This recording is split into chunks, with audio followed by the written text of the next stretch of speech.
s'est déroulé dans un excellent esprit, avec de la sérénité, mais c'est ce qu'il faut dans cette judiciaire.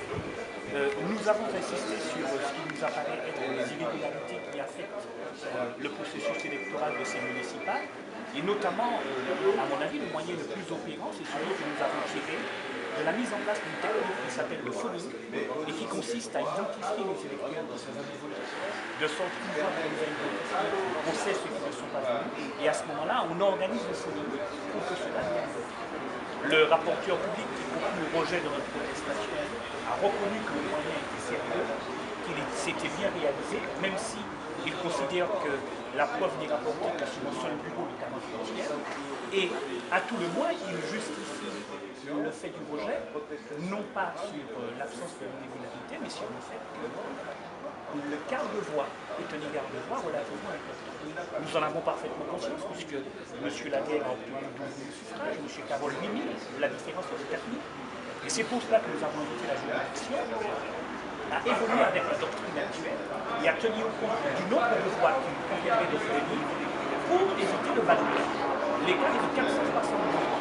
Sans ces 460 voix, le balotage entre M. Carole et M. Laguerre aurait eu. Et donc il était important pour nous de le dire, surtout qu'il se rappelle que le nombre de votants de 766. Voilà les raisons pour lesquelles nous avons estimé que notre protestation électorale faisait sens, et par-delà la décision judiciaire, ce que M. Carole souhaitait surtout, c'est que l'opinion publique martiniquaise soit informée d'une pratique électorale usitée à Fort-de-France et qui permet...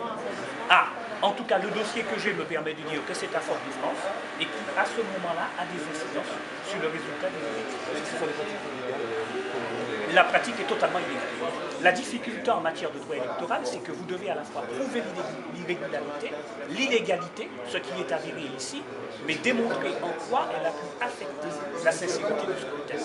Et le juge administratif s'étant toujours justifié au regard du nombre de voix, dans l'écart de voix entre les candidats, c'est donc cette problématique-là qui, à mon sens, est la seule difficulté qu'a à résoudre aujourd'hui la situation.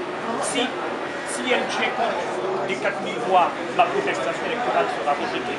Mais le but que nous voulons sera quand même atteint, porter ce fait à la connaissance de l'opinion publique.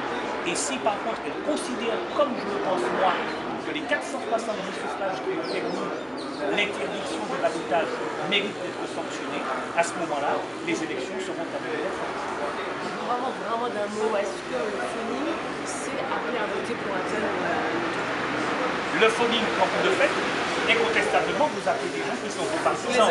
Vous n'allez pas appeler des gens qui sont extérieurs. Mais ce que retient la jurisprudence, c'est qu'ils soient des amis à vous, qu'ils soient contre vous, le simple fait d'appeler les électeurs à venir voter le jour du scrutin constitue une illégalité électorale. Cela me suffit.